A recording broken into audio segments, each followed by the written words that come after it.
Welcome to A Course in Miracles Workbook for Students Lesson 363. This holy instant would I give to you. Be you in charge, for I would follow you, certain that your direction gives me peace.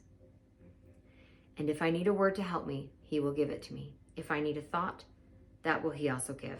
And if I need but stillness and a tranquil open mind, these are the gifts I will receive of him. He is in charge by my request, and he will hear and answer me, because he speaks for God my Father and his Holy Son. When I read this, I feel a deep peace and a deep sense of rest, because here's this offer of, hey, you don't have to fix, force, or change anything out there. That's not what this is about. And if you aren't sure what to do, ask and it shall be answered. Seek and you shall find. We don't have to go out there and play that struggle and strive game anymore, unless we want to, unless you're doing it for fun. But if you're done with that game, here's the answer. If I need a word to help me, he will give it to me. If I need a thought, he will also give. And if I need but stillness and a tranquil open mind, these are the gifts I will receive of him. This is an invitation into deep rest, stillness, trust, resting in God.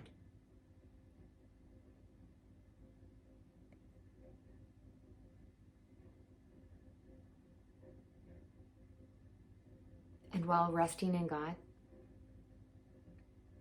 we can still have fun and go out and play and do things and experience life. But now we're connected to our source. Now we are tethered to an endless supply of love and peace and joy.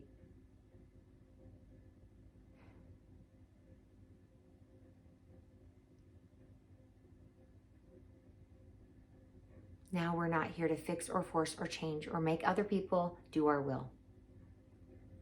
Other people still get to experience whatever it is that they still need to experience, because that is what they are choosing.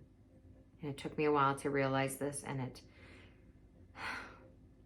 wasn't an easy lesson for me, because I have always been a fixer and someone who thought, well, if I could just take over their life for a week, I could fix it and hand it back to them. That's not how it works. One, that's very arrogant. Two, and this applies to myself as well, but we become an energetic match through the journey.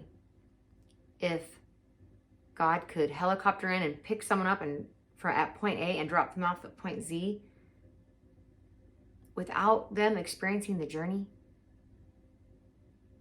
they would not be an energetic match for point Z, and they would literally just try and get back to point A, because that's where they resonate.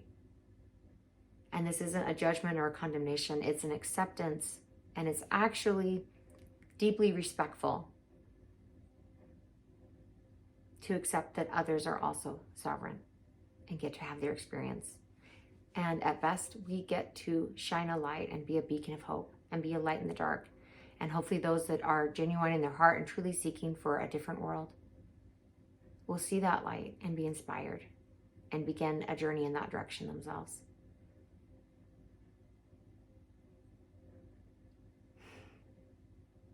No one likes to be forced. We wouldn't want to be dragged anywhere before we were ready either.